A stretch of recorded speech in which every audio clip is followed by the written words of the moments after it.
Hi everyone, this is Rohit from Lifestyle Master here, and I'm excited to have Lloyed Lobo, who's the co-founder of fintech platform Boast.AI, and he's also the founder of Traction. He's written a book called the From Grassroots to Greatness: 13 Rules to Build Iconic Brands with Community-Led Growth, which covers tactical advice from companies such as Apple, Harley Davidson, Nike, CrossFit, and others. Welcome to the show, Lloyd. Hey, thanks for hosting me, Rohit. Great pleasure to be here. Excited to be on. Awesome. So before on the call we discussed about your journey, how you were a Gulf War refugee, and spent your time in India. You got a very fascinating journey, and you built your way into startups. Just wanted to understand about your experience where you lived in Kuwait and you moved to US. What was the entire experience about for you? Definitely. So, what's interesting is my parents are from India. So, one, a lot of people um, think I'm like Middle Eastern or Mexican, but I speak like Hindi very fluently, Indian at Yeah. heart. My parents are both from India. Right. My dad was a farmer in Mangalore. My mom grew up in the slums of Mumbai. They weren't very educated. So their only option back in the day in the 70s was to go to the Middle East, where the currency was more powerful than India, right? And they could send Right. some money home. The aim was one day we'll leave Kuwait because you can't be a citizen of Kuwait as Right. an expat. One day we'll leave Kuwait, retire with a lot of money, and go in our hometown. And so I was born in Kuwait. My parents couldn't afford to take us on vacations to expensive places, Europe, etc. And dad would get like free tickets once a year to India because that's the work policy here in the Middle East. And so we would go to India in the summers. And my childhood summers were actually spent mostly in the slums of Mumbai, where my mom had 9 siblings, parents, and little house, right? I guess it was cement blocks with an aluminum roof, no toilet in the house. But my fondest memories as a child were in that house because everything was communal. If you cook food a little extra, you're sharing it with neighbors. They had these little gullies, and watching TV was communal. My grandparents' house had a TV because my mom was in Kuwait and could afford to send one. But the next 10 places didn't have TV. So people were just like watching from the railings in. And even going to the bathroom was communal, right? You're standing in line and talking to one another, waiting for your turn at the toilet. And it would rain in the summer, puddles would turn to ponds, we'd swim in it together. It was a lot of fun. And every summer, I remember it was time to go back to Kuwait end of summer. I would grab my parents' feet and say, I don't want to go back. I'd cry and cry. A few years later, I think as like 8, 9, can't remember, maybe 10, the Gulf War hit Kuwait. Security had lapsed, no cell phones, no internet. Go down the building with my dad, and I experienced a great marvel, like the power of people in creating big impact when they get together unified by a singular purpose. Mhm. And in 2023, what happens is you see how bad news spreads, right? Like Yeah. anytime there's bad news, we gossip and gossip, and it spreads and it expands and it perpetuates. But back then, life was simpler. There was no social, and there's no bigger uncertainty and risk and fear and bad news than a war hitting your country. Mhm. But no one was discussing that. Everyone in the building at the time were thinking of solutions. I'll guard the building from this time to the other time. Somebody else is like, I'll watch you. Someone else is like, I'll organize food supplies. Someone else is like, if you have displaced family members, I have extra room. My wife and kids are in back in India. So I'll create some room. Someone else is like, oh, I know the folks at the school. There's no school. Maybe we can organize some shelter. So every building became the sub community that communicated with the next building, and the next building. Word of mouth spread. They coordinated with embassies, that coordinated with governments, and evacuated people to safety. They made a movie on this, Bollywood movie called Airlift on this. Airlift, yeah. Uh, Airlift was not explaining the whole extent of it, but they did great justice to the way things came about. It was exactly what I had experienced. And now I realize a couple things there. that shaped my life, right? Like in my childhood. One is the power of community. Gulf War refugee. Prior to that, spending my summers amongst people in the slums of Mumbai. The other thing I recognized was the entrepreneurial spirit. And at the time, I didn't think of it that way. But, a lot of what you are is part nature and part nurture. And I say you become more of your nurture than nature. And so my nurture was all community. Right. And then I experienced also this entrepreneurial spirit, which in 2023, it's all about making money. But what is entrepreneurial spirit? It's about taking an idea, a small, obscure idea, and turn it into execution and impact while dealing with extreme risk and uncertainty and ambiguity.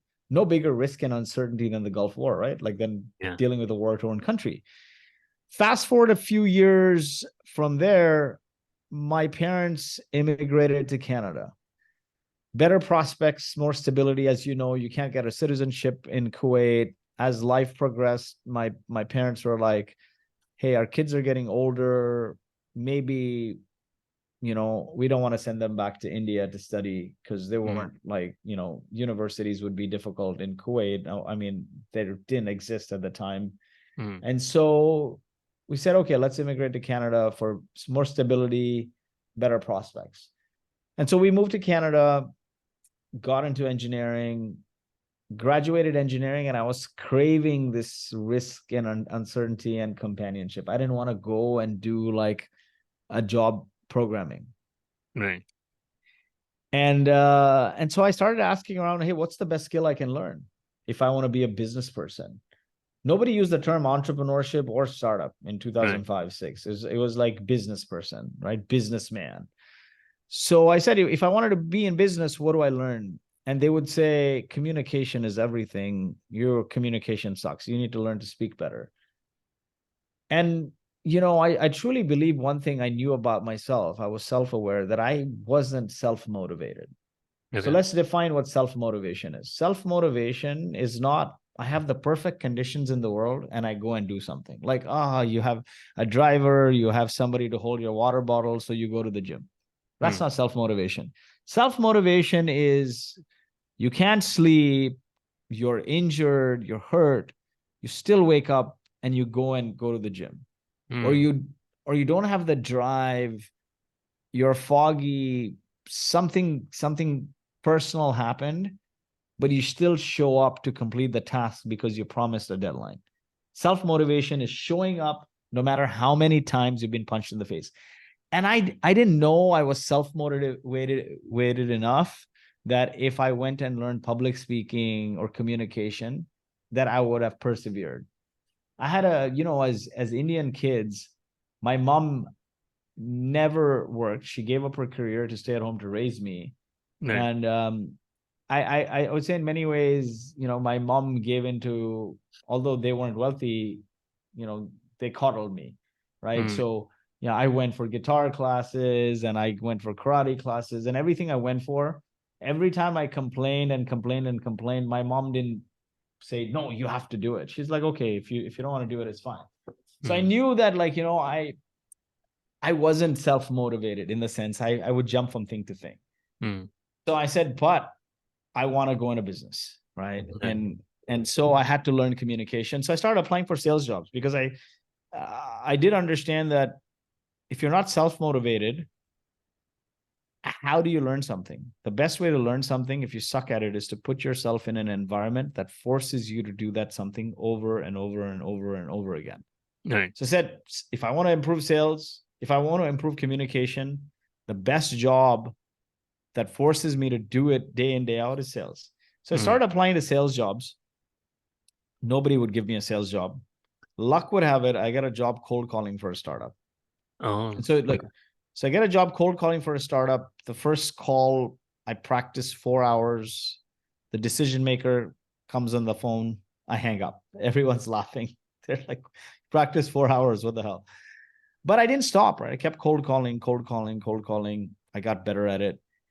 Then over time, my girlfriend, who's now my wife, was in medical school in New Jersey. So I wanted to move there. I wanted to be with her. So I started applying to jobs there. because I have this startup cold calling experience, I was able to get a job in sales at another startup in New Jersey. Okay. And I get this US, Canada had a TN free trade visa. So I go there on a visa. And when I land up at this startup, I realize they don't have a repeatable, scalable process or product or sales or marketing or nothing. So now Right. I got to talk to customers and figure out what their needs are. And this is not talking to customers over the phone. They're selling large enterprise deals like $250,000 and up, 100,000 and up. So Tiffany, Armani, Simon and Schuster, big brands. So I got to walk their floor. 3 months after I joined, the chief operating officer was managing all of this left. So I'm tagging along more experienced salespeople, trying to figure out what are the requirements, really? What are the pains they're facing? What are the aspirations? Then writing them into product requirements, wireframing, which I knew from engineering, software engineering. You learn wireframing and requirements. Right. But then now I also have to build a marketing website and collateral. And I'm thinking to myself, what the hell did I get myself into? I don't know any of this. Mm. Now, I think a lot of kids today may have quit. I Yeah. didn't have the option. My desire to be with my girlfriend was a lot higher than the pain I was going through there. So I said, I'll stick it out. I started learning, researching. All the content at the time I would find about marketing and sales was coming from HubSpot. They had this inbound marketing community. Right. So I joined that community. I watched a lot of videos, read a lot of blog posts, and started implementing it. I still remember Gary Vaynerchuk had a video on their own video creation or video Oh. marketing as the future for business. And he was a chubby young guy. Oh. And today he's Gary V because he never stopped. He believed so much in video that as the future that he's been creating videos since 2004 or 5, My right? God. And so that journey after that company, my next job was running sales and marketing for another startup. So if you see this progression, right, I think I look back at my learnings in my journey. Your nurture is very important, and your nurture is comprised of the environment you're exposed to and Right. the companions you surround yourself with. A lot of the times we're asked or we're told that, hey, it's not the destination, it's the journey. Right. Or it's not the journey, it's the destination. It's neither. It's neither the destination nor the journey. It's the companions that matter the most. You could be on a crappy journey on the way to hell, but great companions make it memorable. As we were leaving Kuwait, going through Baghdad and Jordan in this refugee bus, the people around the bus were laughing and singing and playing the guitar, singing Bollywood songs. Mm. Currency was invalid, not sure you're going to live or die. God knows what's going to happen, but you're happy, you're singing. It's the Yeah. companions, right? The right companion. You could be in Paris having champagne with caviar, surrounded by toxic people, and you'd want to leave. Or Yeah. you're like me, swimming in the pond puddles of the slums of Mumbai and not want to leave, right? It's the companions that matter the most. And so I realized this as an important life lesson that, also you become the average of the 5 people you surround yourself with. I Right. was lucky to work for a startup founder in cold calling that led me to working in sales for another startup founder that led me to run sales and marketing for another startup. And when I hit my ceiling and my best friend from university called me to do a startup, I'm already like making nothing working for a startup. My wife had got a fellowship at Stanford in San Francisco, and we were going to leave the East Coast. So I'm like, I'm going to be out of a job soon because remote was a thing in 2011 or so. Okay. So I'm like, let's do this thing, right? Now, Right. think about it, if I hadn't worked for startup founders, I wouldn't have been exposed to an environment where I'm wearing multiple hats Yeah. and I'm executing on pace. I'd be very siloed working for a large company, executing on plan, not on pace. Yeah. When you execute on pace, the plan keeps changing. Everyone has a plan until you're punched in the face, kind of thing. Yeah. And so executing on pace versus plan and course correcting and pivoting along the way because you don't have it figured out. Basically, I was part of creating the playbooks. When I was cold calling, I was creating the playbook for cold calling because it was a small company. When I was, doing sales and marketing there, I was creating the playbooks because they weren't like, they didn't have the playbook for marketing. And then when I moved to another startup, again, I was creating the playbooks. And so that journey, one, working alongside other founders, made me desire to go in that direction all the more. And the experience of creating the playbooks was also invaluable. So as I reflect back, if you look at the nurture, was community and people, the companions you surround yourself matter the most. And the appetite for risk and uncertainty, as dealing with the whole experience of the Gulf War, where I was a young kid, threw on a bandana when, like, Rambo was very famous, and pretending like I'm rescuing Kuwait, and no adult made me feel like I was insignificant. They let me help, right? And so those things actually were foundational to me. And if I had to encapsulate some of that, right, it would be, one, the people matter the most. If you want to be something someday, surround yourself by those people. Two, all success boils down to three things: communication, creation, and consistency.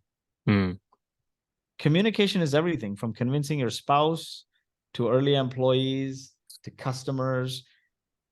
Even evangelizing people so they are energized is communication. The next is creation. I told you, like, I was responsible for creating the playbooks, creating, but from content creation to creating playbooks to creating products, we're in the business of creating. We create value. The word is create. So the next is creation. But you may be the best communicator and the best creator, but if you can't do it consistently, you will never succeed, right? If like Shah Rukh Khan or, Mr. Beast, they stopped when, in the early days, when they were not seeing any traction, they wouldn't be what they are today. They wouldn't be iconic legends. And so that was formative to my journey, led me to Boast, which we bootstrapped. When cold calling wasn't working, we chanced into building a community. We bootstrapped the company to 10 million ARR with the power of community. We met our investors who bought half the company, growth equity fund, also through the community. They literally came to a community event and loved what we did and wrote us a term sheet and bought half the company. And it's funny because it happened in the middle of a pandemic. And I was joking with my wife for years that, I'm going to retire at 40. And it was a pandemic. And weeks before, she's like, stop this joke, right? Like, it's over. You're turning 40 in 3 months. And I kid you not, man, there's this power of manifestation or law of attraction. The wire hit my bank account the week of my 40th birthday. It was goosebumps for my family, because I would say it as a joke for so long, all through our marriage, I would say it. And so when I transitioned out of the day-to-day of the company, I felt lost and clueless because we built this community-led company. And actually, for the first time in my life, I experienced depression. I hit rock bottom. I went crazy. I started acting weird, overeating, traveling all over the place. I felt lost. And then what eventually brought me to good health was a fitness community. And so as I started to reflect back, I'm like, why did this happen? All my life, I had no money and I was happy. The day I got money, I ended up depressed. For almost a year, I battled this until my wife had to jolt me and it's like, listen, if you don't change, something will happen to you and your kids will suffer. And so as I reflected, I realized all that time I was surrounded by community. When I took the money and I left the day-to-day of the company, as somebody whose DNA has been community, felt he lost his tribe and I went crazy. And I was traveling from place to place to place to place in my insanity to, gather my friends. And I think things came to a head when I was in Romania. I was speaking at a conference, and then there was a conference after retreat for speakers. And we're now 3.5 hours from Bucharest, 2 a.m. I'm frantically calling for cars. They're like, I don't know why you need a car. Nobody's going to come at this hour. So I called the Uber, and, Uber searching, finding your car. They're like, you're not going to get anything. It's like 3.5 hours from the Bucharest airport. Who's going to come here in this wilderness? Nonetheless, it kept searching. And then finally, like 20 minutes later, it goes, ding, somebody's on the way. They're like, guaranteed nobody's going to come. Person Yeah. shows up half an hour later. I tell them, can you wait 2 minutes? I run up to the room, pack my bags, come down. I'm like, book a flight to Costa Rica. I tell everyone, guys, I'm leaving to Costa Rica. They're like, where did that come from? I said, a few of my friends are in Costa Rica and they were forcing me to come. So I'm just going to leave. That's how crazy I became. I felt like I was going to lose all my community and I had to go from place to place to find them. Right. Mm. And then when my wife said that to me, like, you're not going to get another chance if your health goes south, and it could be bad. I mean, she's a physician. I hadn't spent any time with the kids chasing business. And so the fitness community brought me to good health and sanity, moved to Dubai, changed my environment a bit. And I came into a lot of free time and I said, hey, what topic do I want to write a book on? And community made the most sense because, loneliness is the number one killer in America. Yeah. UK There are UK as well. I don't know about UK, but loneliness, number one killer. All our life is designed to chase. Enough is never enough. It's a moving goalpost because bigger, more, right? What you don't realize is in this chase, we don't write down, in the chase for money, we don't write down why are we doing it. Money is only good if it buys something, not a thing, but it buys a thing that brings you joy, whatever that is, right? It can be experiences. It could be, I want to retire. I want to do nothing for all my life in Bali. I want to sit and write a book, whatever your jam is. Right. Money should fund your jam that brings you joy. Otherwise, the chase for money is futile and it's not going to bring you any joy. And so you'll just keep chasing it and chasing it and chasing it. And which is true for a lot of people, right? So I changed the environment to experience, hey, is there a world where people think about work and life different? Mm. And it had to be a metropolitan city like New York or San Francisco or one of the US, Toronto. Right. At the same time, it had to have a community, homey vibe that was safe.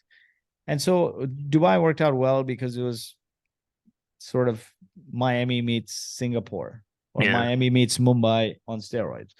And so as I came into this free time now, I decided to write the book on community, and I had to research. I researched a lot of communities. I talked to 1,000 people, rewatched all our community content, right? Read about these blue zones as well, where 5 places around the world where people functionally live until they're 100, and functionally is more important. Longevity makes no sense if you're not functional. And I think 4 or 5 out of their 9 traits have to do with social and belonging and communal activity. And so I said, man, there's something here. And I started collating this information. I found something very interesting. Every obscure idea that eventually went on to become a global, enduring phenomena, from Christ to CrossFit, every obscure idea that became a global, enduring phenomena had 4 stages in common. And so I started distilling those 4 stages into 13 rules. And those 4 stages are: people listen to you or buy your product, you have an audience. Right. You bring that audience together to interact with one another. Now it's two-way communication. It becomes a community. When the community comes together to create impact towards a greater purpose that's beyond your product or profit, it becomes a movement. Okay. And when that movement has undying faith in its purpose through sustained rituals, over time, it becomes a cult or a religion. So audience, community, movement, religion. And you look at it today, a lot of podcasters, a lot of influencers, they have audiences. If they stop, the audience is gone.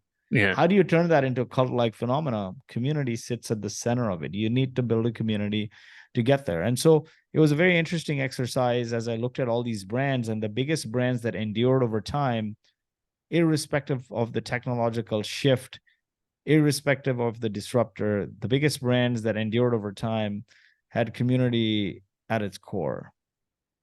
Right. So, no, I think there are a lot of interesting things we've talked about, but especially when it comes to a community, like you started with Boost, but how did you acquire those customers in the early days? What tactics worked for you? Was it cold calling? Like, how would you say you get your first 10 to 100 customers? Definitely. So, what's funny is when we started Boast, we're offering this very interesting service, right? We're helping companies get funding from the government for product development. That's how it started. Okay. Hundreds of billions of dollars given in R&D tax credits and innovation funding by governments, especially in the Commonwealth. And it's a cumbersome application process. It's prone to frustrating audits, and it takes a long time to get the money.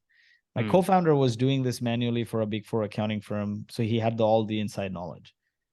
And so when we started the company 2012, we said, we'll cold call. That's what I knew, right? Yeah. Although I had the DNA of community, I said, cold call. That's what you know.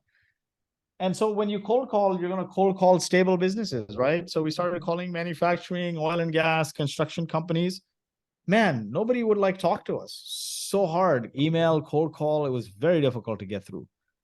Okay. And even if you get through, you're saying, hey, give me your research and development data and your finance data, and I'll give you money. And it's good money because there's no interest. You don't have to give up equity. Right. They either think it's a scam, or they're like, oh, we do it with our big accounting firm. So we started to get dejected. So we're like, okay, the next step, let's go to some events from oil and gas, construction, manufacturing. Let's just storm these events. Right. And so as we stormed these events, what we found is that we just couldn't relate. We couldn't resonate. Think about it, right? We're two young guys. It looks like we put on suit jackets on top of our hoodies, and they look like they belong to the cigar club, right? Really uptight, And so we couldn't resonate. We couldn't just couldn't find that connection. It felt very forced. Right. We weren't part of the crew. Dejected, we started going to all the startup events. Okay. And we felt an instant connection. We became friends with them, started eating, drinking, partying together, chilling together on the weekends, because we're founders. We have nothing other to do than our business. They're founders. They have nothing other to do than their business. We participated in hackathons together. Man, we had a great camaraderie, and we felt like this is our tribe. Yeah. Now, when you're in the weeds of it, it doesn't feel like a framework. Okay. It feels like you're throwing spaghetti on the wall. Yeah. When you had success and you look back, you're like, oh, that was a profound framework. Now I can teach the world, right? But literally, when you're in there, it's spaghetti on the wall. So the story I'm going to share is we're in it and we're throwing spaghetti on the wall. Once I finish the story, I'll walk through what were the frameworks that came out of it. So it's like spaghetti on the wall, but we're having a great conversation. We're enjoying, we're having fun. Now, as we got to go to all these startup events and meet founders, we understood them so well. We understood where they eat, breathe, drink, sleep. We understand their problems and their goals. We understood their aspirations. What are they trying to do, right? Everyone wants to get somewhere. And what stands in the way? And one thing we realized, very quickly after going to maybe half a dozen events in a few weeks, is there something very interesting with these events. These events are all organized by event organizers who want to put more butts in seats. They want to fill the room. But the content is not helpful for founders because it is high-level inspirational talks from very CEOs who are so out there. If you're at 0 or 1, somebody who's at 50 million or 100 million cannot relate with me. Yeah. I need somebody who's hit 5 or 10, right? So these very high-level inspirational CEO platitudes that weren't serving me. So as I talked to more and more people, that word kept coming out. And we said, oh, there's this one nugget here. The other thing, the local media wouldn't cover startups. In fact, even the service providers, no one would support them. They would joke with us saying, you're never going to get anywhere because these startups will never pay you and you'll go belly up eventually. And we're like, you won't work with people like us, and your customers also won't work with people like us. So we're left to serve our own. right? And so we did two things. We said, you know what, being folks who have worked in and around startups, we can host events. Right. All meetups. We didn't have the money. We had a co-working space that would give us a meetups room for free. And Okay. pizza was $9.99 to serve like 10, 15 people. Okay. Or something like that, cheap. So we started emailing like, hey, Rohit, Michael is the founder of this company that does 5 million in revenue. He's going to talk about how they got their first 100 customers tactically, like how Okay. they set up the list, how they did email sequences, how they ran ads, whatever. There's going to be some pizza free to join at our co-working space. 10 people showed up. Now, the Okay. funny thing is, I talked about consistency, right? Like it's a secret ingredient to big outs. Consistency on small actions is what leads to big outcomes. If you look at the Chandrayaan, right? Yeah.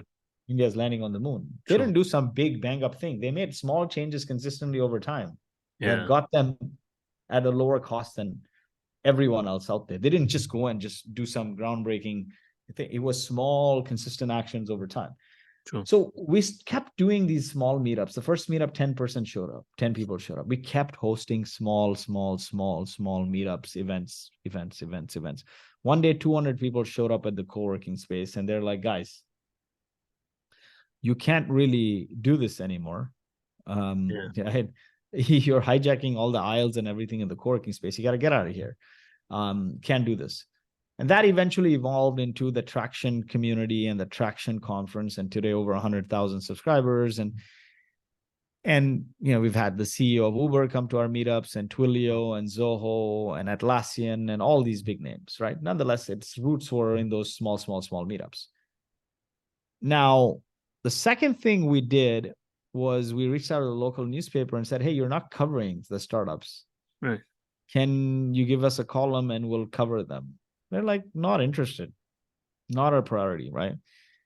So I said, oh, how do I engineer social proof now? And all my life, actually, it's about engineering social proof. You find some smaller social proof and leverage that to get to the next level and next level. Basically, leverage the brand rub.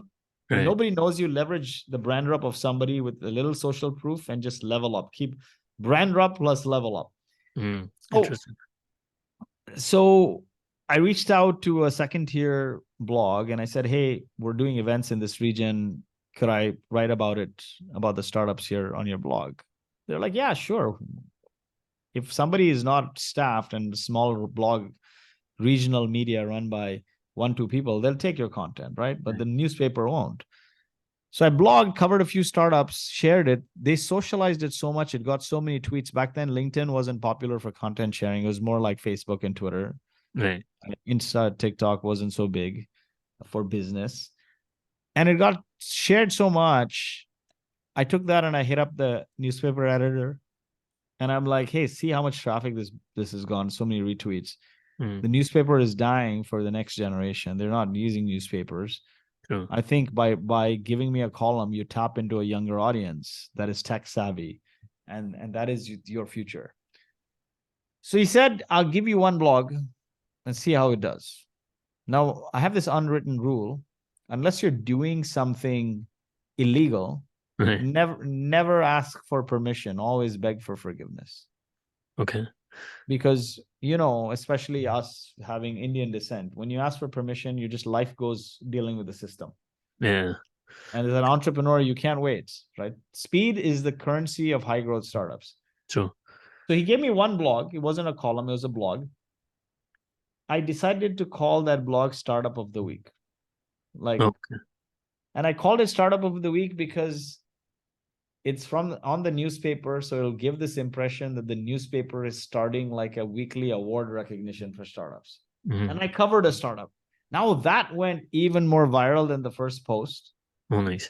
And now then the editor calls me and I'm freaking out here because I'm like, he gave me one blog post. He hasn't given me a column. Now he's going to tell me, why did you write Startup of the Week? Nonetheless, I text him back, call him, and he's like, hey man, this is done well.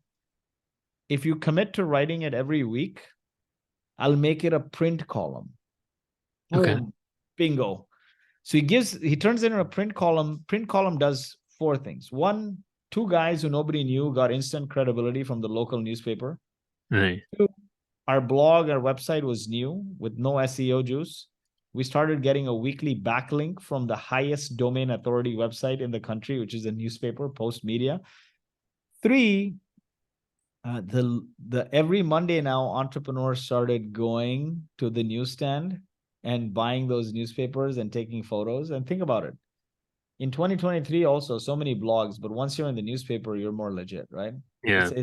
It's a more exclusive form of media. And Sure. 4, I put a survey link in there saying, a form in there saying, if you want to be featured in the column, fill out this form. And all those emails would come to me. So now this 1-2 combo would happen. People will apply to be on the newspaper startup of the week. We would invite them to the meetup. Yeah. Oh, More okay. social proof from the speakers. We'd get to meet them and hang around with them in person. And then, more connections. And so through that, we got early customers, but more importantly, we built partnerships with people. We built social proof, and we started getting a lot of referrals. And then as we hired salespeople, they were all like community people, like in the sense they weren't like salespeople who were saying, buy my stuff, but they were going and helping people in the community, hosting events, going to events, and trying to understand people and build relationships, right? Like in that whole community model. So now let's walk back to this story. But essentially, this took us to a few million, this whole strategy, as we scaled from one region to the other, because we implemented the same strategy in San Francisco, we implemented the same strategy in Vancouver, in Toronto. So that helped us grow to several million in revenue. So now, what is the framework? And I'll stop when we get to the pandemic, but it worked till the pandemic. So what is the framework here? Is framework 1 is, I want to start something, a community or a product. I don't know who I'm going to target. How do you figure out who you're going to target? Number 1, there's 4 things to figure out who you're going to target. Do I have a passion for this market, this audience? Can I vibe with them? Do I want to keep creating for this audience? Do I love creating for this audience? You know why that is important? Is because building a company is a long slog. Building a community-led business is even a longer slog. Yeah. It's a labor of love. It's a marathon of the heart and mind. If you hate your customers, you cannot create. If you hate your audience, you cannot create for them sustainably. The second thing is, is it a small but growing niche? Saturated niches make it difficult to find white spaces where you can go and find value. A small niche but growing is good. At least for me, it worked. The third is, do they have the propensity to pay? Will they pay you someday? And 4th is ease of access. Now, you see, if we had a big market like oil and gas, manufacturing, we would want to go after them, but we couldn't vibe with them. So it's like, it would be a dread to create for these people. But most importantly, we didn't have ease of access, man. You may love the market and they may be a growing niche and they may want to pay you all the money in the world. But if you can't access them, you're done, right? Yeah. So the ease of access is very important. The second thing is, once you landed on this target market, spend time with them, understand where they eat, breathe, drink, sleep, talk to them, go to their events, hang out with them, emulate them. You want to understand their goals and problems, but goals and problems can be short-lived. You want to understand the aspirations, which is what is the long term, where they want to get to eventually, because that becomes your forever. And then what stands in their way. And once you understand that, then draw their circle of influence. Who do they fund? Meaning, what are the service providers they pay to? So those are the people you can partner with, bring on as sponsors for your community. Who do they follow? So you can invite these people to speak at your events or as VIP guests. And where do they frequent? Meaning, what platforms they are prevalent on, so you can distribute there. What magazines, blogs they read, so you can invite reporters from there to maybe moderate sessions. So at our conferences now, I don't moderate any session. It's like all TechCrunch, it's Forbes. We invite reporters from there. Because the vibe we want is, when our ideal customer, which is the founder of a growing company, walks in, they meet other founders like themselves. They meet other, like, some more experienced founders who they follow and respect. They meet service providers they actually love and buy tools from. And they meet journalists they want to be covered by. So it feels like their tribe, right? That's how we started. But that was the now second framework. Right. Or the third framework, right? So the first one is the four. You have the passion, you have the small growing niche, which is the market side propensity, ease of access. Then it's about understanding your customers, problems, goals, and aspirations, and what stands in their way. And then it's about understanding the circle of influence. Once you have that, then you figure out what kind of community you want to build. You can build one of three kinds of communities. One is a community of practice, which is teaching people about a specific field. Okay. How do you get better at it? Better marketers, better entrepreneurs, better product people. The second one is a community of product, which is all about educating people on your product, building product evangelists, building product collaborators, right? Making people successful on your product. And the third one is a community of play, which is bringing people together to have fun, like your Nike running club, Right. the Harley Davidson club, bikers club, right? The Hugs group. If you don't have a product that is at product market fit, or you don't have a product that is used very, very frequently, then focus on building a community of practice or a community of play. If nobody's in and out of your product frequently where it's memorable, the use is like there in their purview, like a Notion, in many senses, even Harley, right? Yeah. It's a mix of community of product and a community of play. But if people are not using the product day in, day out, or you don't have product market fit, or you have no customers, how can you create a community of product? You can't. People will Yeah. feel like you're trying to sell them something. So you True. created a community of practice or community of play. For us, we created a community of practice because Boast was early days. We didn't really have very many customers. We needed to sort of, in many ways, evangelize the market. And so we said, what is the aspiration of an innovator?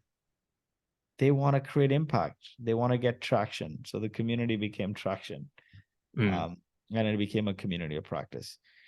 And so I'll stop there. But one thing I'll tell you is, and I probably didn't talk about this. I didn't. But before you embark on building a community-led business, you got to ask yourself and your founders if you guys have the DNA of giving. Building a community-led business is about falling in love with your customer and helping them become successful beyond your product or service. It's about moving towards a purpose that's greater than your product or profit. And so it's very, very important to align that. Do I get joy from giving? Because it takes a long time, right? Till today, I get asked by people like, oh, how do I want to build a community. Do I start a Facebook group or Slack group? And when can I make money? Yeah. And I tell them, like, if you want to make immediate money, don't do community, do direct response stuff. Hire a sales team, run ads, whatever it is, do direct response stuff. Don't build a community. If you want to genuinely help people and add value, draw joy from them, you want to spend time with them, build a community, because it's a great 1-2 combination, right? You have your direct response, but it's warmed by the community. And in many ways, we use that at Boast, is like the community is warming up. So when you hit the direct response, you are top of mind, right? They know you, kind of thing. And that DNA of giving is very important, because if you don't, you'll stop, and you'll do activities you won't sustain. Got it. Interesting. You mentioned about having a sense of giving back, and only then you should build a community. But do you think for companies, they should be at a certain level of revenue, for example, like $10 million or something, and only then they should look at community? Or do you think? No, like we were zero in revenue. We had a single customer. And we built a community. So, it all depends, right? You're bringing people together, and it doesn't have to be one big conference, man. Think about it, right? When you do one big conference, and again, now this is another sort of, in the moment, we're throwing spaghetti on the wall. Looking back, Yeah. it's a great framework. So I'll tell you, so doing these events got us to 2020 and about 35,000 email subscribers. Okay. And on average, online event, on average, we'd get like 1,000 or so people come to our conferences, and Okay. on online, great engagement. Now, 2020 rolls around. We have a conference in August and it's canceled. In March, we had to cancel it, or April. I freak out because so far all our marketing warm up has been through community activity, events, solo events, partnered events. And so we now got to take it online. And so we say, if we take it online, we have to do this 2-day virtual summit, which everyone's doing. And I didn't want to do it. I genuinely didn't want to do it. I was scared. I'm like, things are going to fail. Things are going to break. Any number of things. It's just going to be a headache to manage. And we didn't have the resources. I mean, we had no marketing team when we got to 10 million, right? And so I reached out to all the speakers and said, hey, we're thinking of doing a live weekly webinar, live. I interview you, you do a presentation, the audience interacts with you. Are you in? They all said they're in.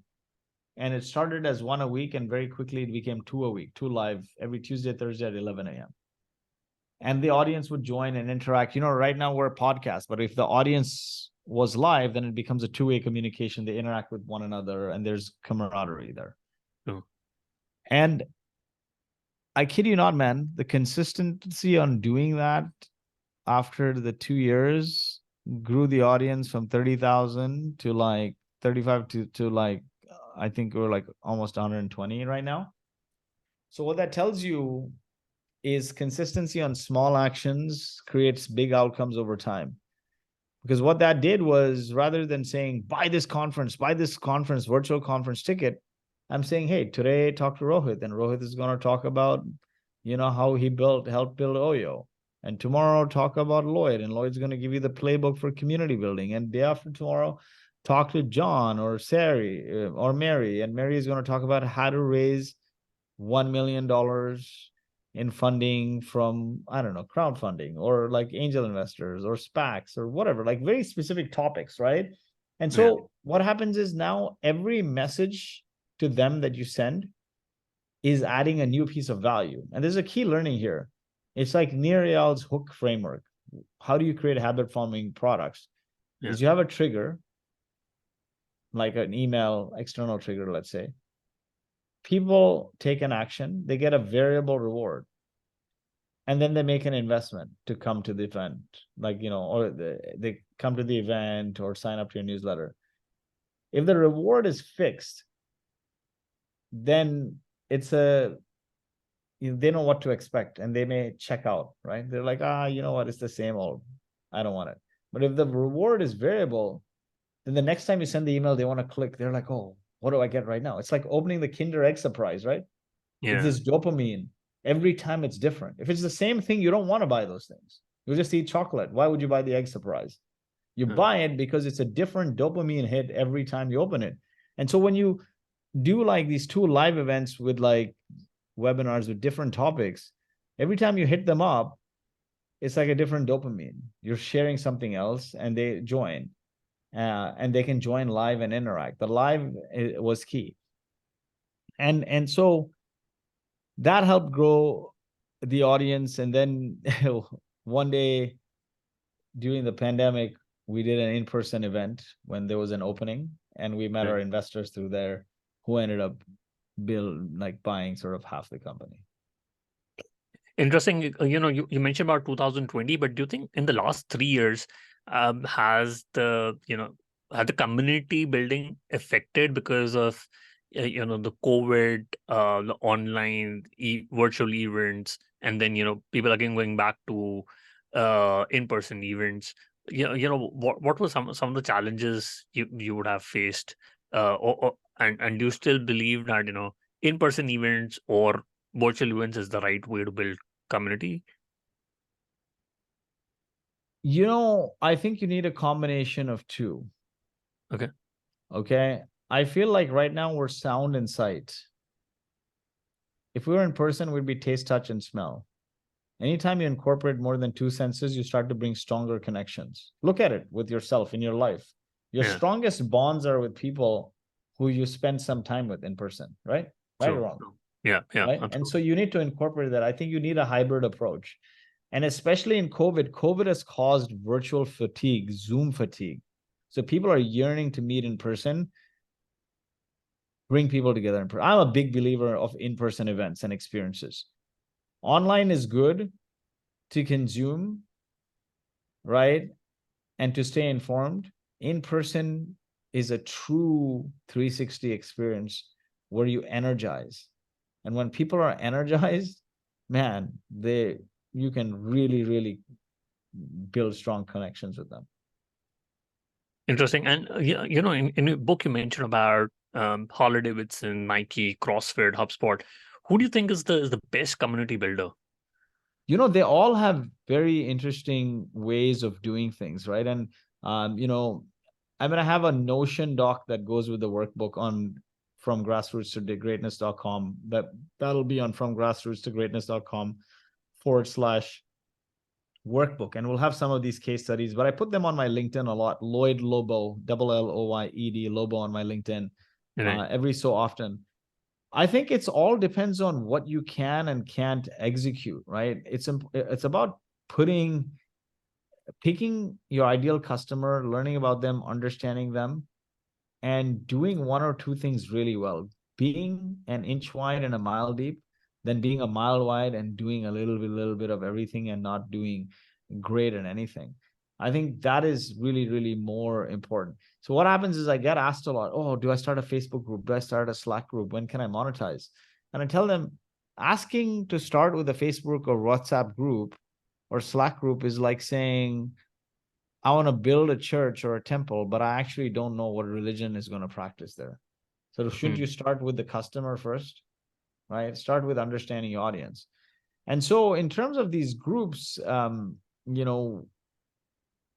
I think depending on your audience, the ones I'd like a lot, which started as a niche focus group, I like the HubSpot community a lot.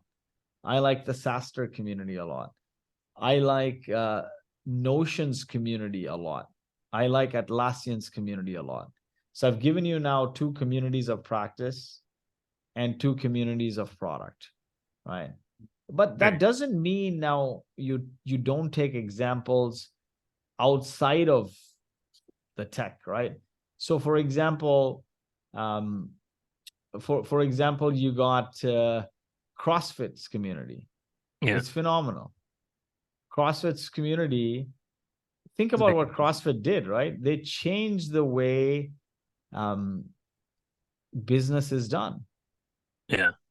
They unleash the power of rituals. CrossFit has this workout of the day where members around the world look forward to every single day. It makes them push harder, right? And practicing this ritual together is a guaranteed way for your community to build authentic connections. And rituals are nothing new. It's religious groups have been practicing it for a while, right?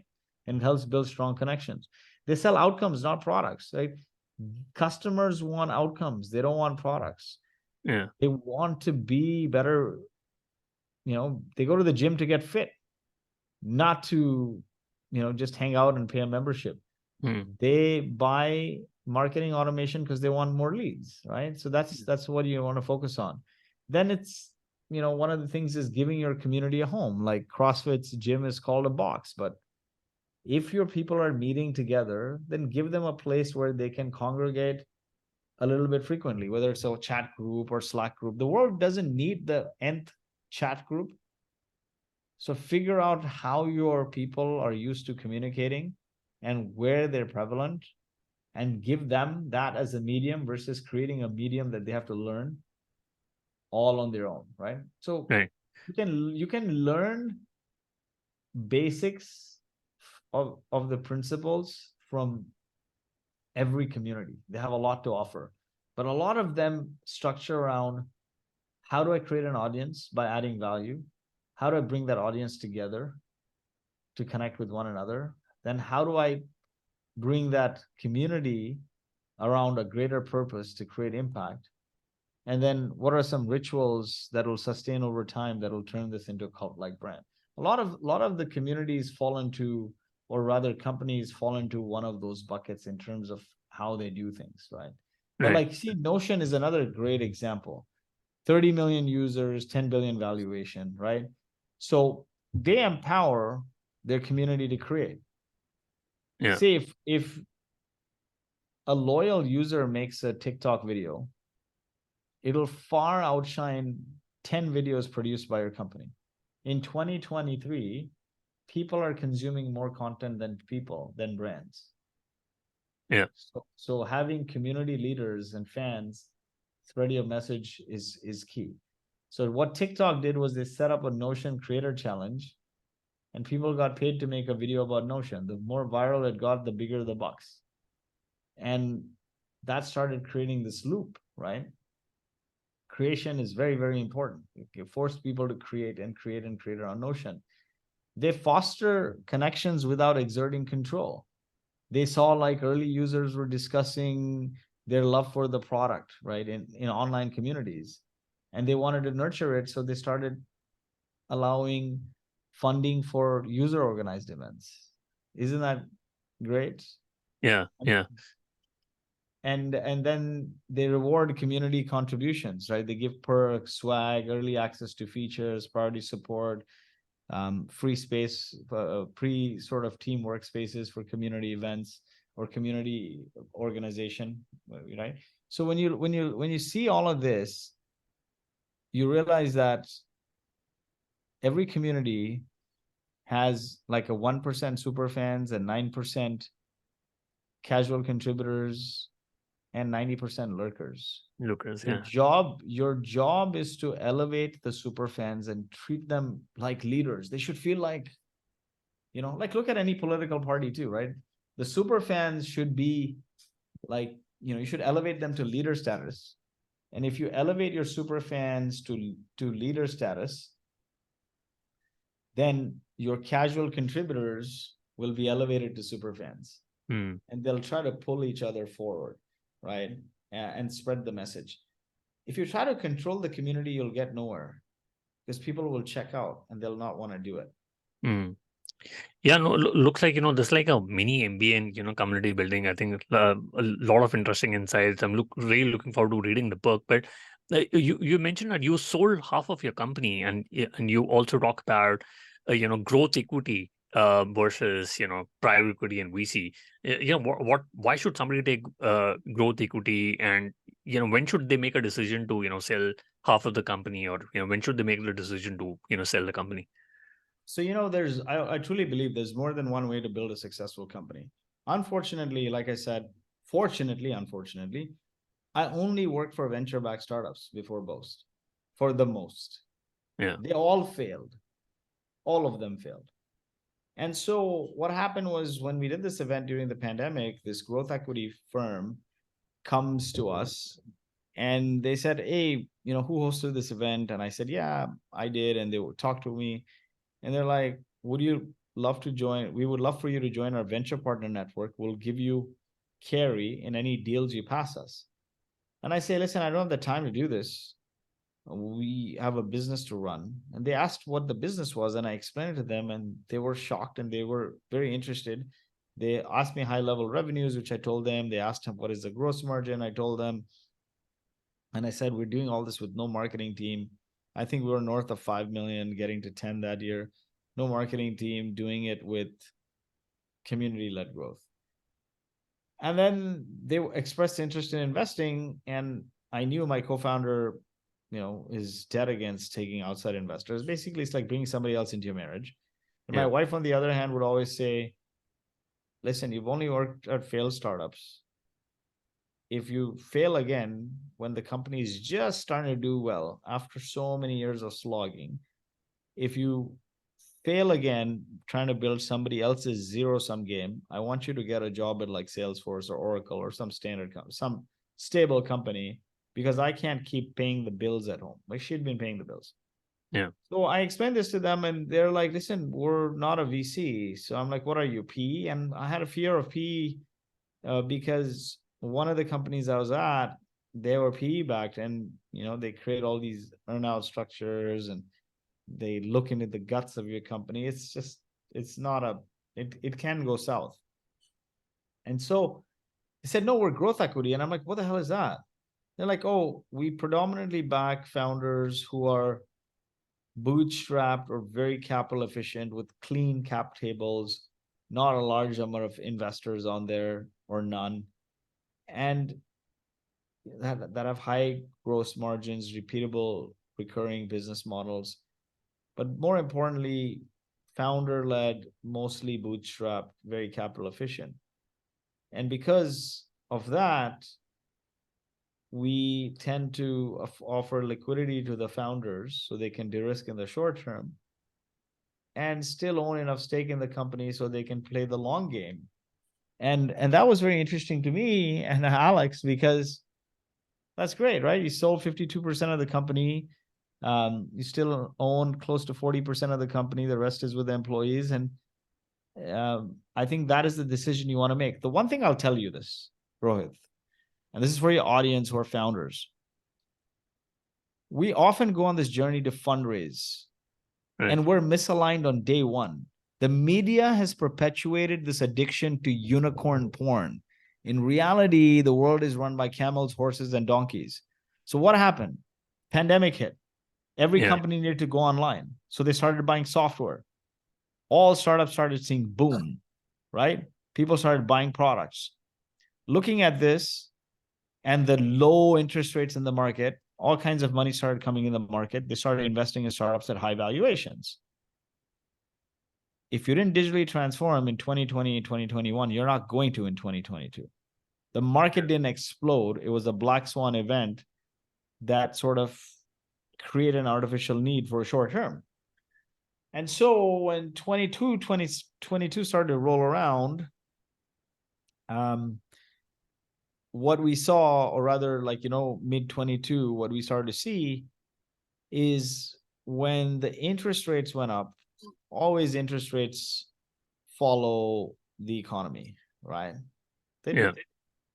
Like interest rates rise, economy starts to sort of see shakiness, the markets start to crash. And so interest rates went up, and the projections of these companies that were growing boom started to fall. And valuation got slashed. Downstream result, you have a bank falling, because think about it. What was happening? These companies that didn't deserve the money they raised were raising at obscene valuations, and they were getting matching venture debt. Where is this going to end? And so the point I'm trying to make is, as a founder, you never think about a few things which you should ask yourself. What is my personal definition of success? Not money. What is my personal definition of success? If I had infinite amount of money, or rather, forget the money, what do I want to do that brings me joy? Don't say work, ignore work. What do I do that brings me joy? Whether it's farming in Bali or, I don't know, making homes in I guess South India, or if it's surfing in California. What is it what brings you joy? What is your personal definition of success? How much money do you need in your bank account to do that day in, day out? Is there a version of the company you don't want to work for? That's very important. And how long do you see yourself running the company? And based on that, what is the argument for or against raising money? Because when a founder and VC go into a conversation, there's automatic misalignment. Society and the startup community teaches founders to elevate their pitch to win the deal. What they don't realize is you don't go into a marriage polishing your... And I never realized this, because all my life I was also doing the same thing. We all do the same thing till you realize it causes obscene misalignment, right? We polish, say you had to go to meet a girl, right? And that you want to eventually marry. Like, would you go and just polish things about your life so strong or so smooth that when she finds out, she's like, you're a lie? What would she do? Leave you, right? Yeah. Or vice versa. And so, but we as a society, startup community, teach the founders to polish their pitch so much that what most founders don't know if they want to go on a journey to build a multi-billion-dollar company or what it takes. So they polish this pitch and they give it to VCs. And VCs then, buy into that if they believe in your vision and like you as a founder. And then they push you. And then you realize somewhere midway, either I want to do it or I don't want to do it. If you don't want to do it, it's bad. So it's best to align and figure out, hey, what is my everyone says, no one asks them why, no one asks themselves, why are you doing this? Yes, you want to change the world and everything, but like, don't delude yourself, right? Like, you're doing this for money eventually. Just make sure the money you're doing it for is not an infinite chase of more and more and more money. It actually buys you something, which is freedom, right? Personal definition of success is what? Freedom. Freedom to do what you want, where you want, when you want, with whom you want. So make sure it's buying you that. And more importantly, understand where a VC is coming from. A VC raises money from institutional LPs and high net worth individuals. Right. The promise is we're going to deliver an outsized return to you. So let's stop hating on the VCs for a second. These institutions, they run large organizations, and it goes to fund those organizations. It's not charity-free money sitting here, right?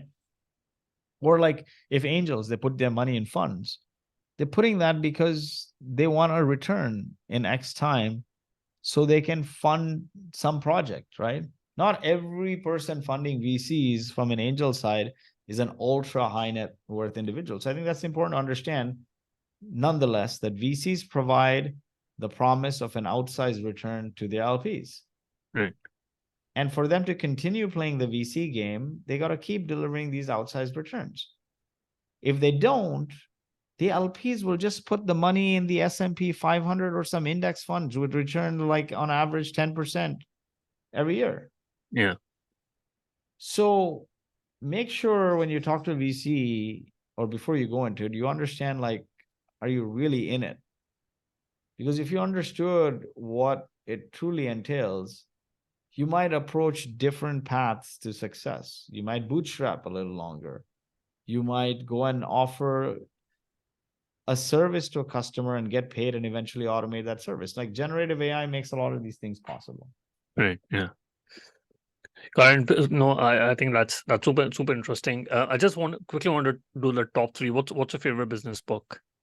So, I didn't read a lot growing up. It was just very hard for me. So I listened to a lot of audiobooks. My best business book, if I had to pick one, I don't want to give you a business book that is sort of everyone might give you, but I'll give you some skills, right? Because there's a lot of business books, and a lot of the old business books are all about stories, but you can listen to podcasts to get those stories, like the inspiration. What I want you to understand is like skills. What will make you a better entrepreneur? In my view, communication, creation, and consistency are the best skills. So read the books that will help you build any one of those three areas. I like a few books in communication. One is How to Win Friends and Influence People. 2, Influenced by Robert Cialdini. And 3, Made to Stick. There are some really good books in communication. Got it. We'll put that in the show notes. And of course, my book on From Grassroots to Greatness. Yeah, so we'll put that in the show notes. And if you could go back in time when you started writing the book, what is the one thing you would have focused on or done anything differently? You know what's really funny is, like I said, right, it was very hard for me growing up to read and write. So this book was very hard and I procrastinated a lot. And I realized something eventually, that a book is like doing a business. Yeah. When you start a business, at what point you're the most excited? Yeah, not when you're making the sausage, right? Right in the book is making the sausage. At the beginning, you get very excited when you're creating the website and coming up with a name. And the book equivalent of that is coming up with the book cover and the book's name. Yeah. These were the last things I came up with. And so I dragged my feet. And my brother is a brilliant designer. He doesn't design books at all. He's actually a brand architect.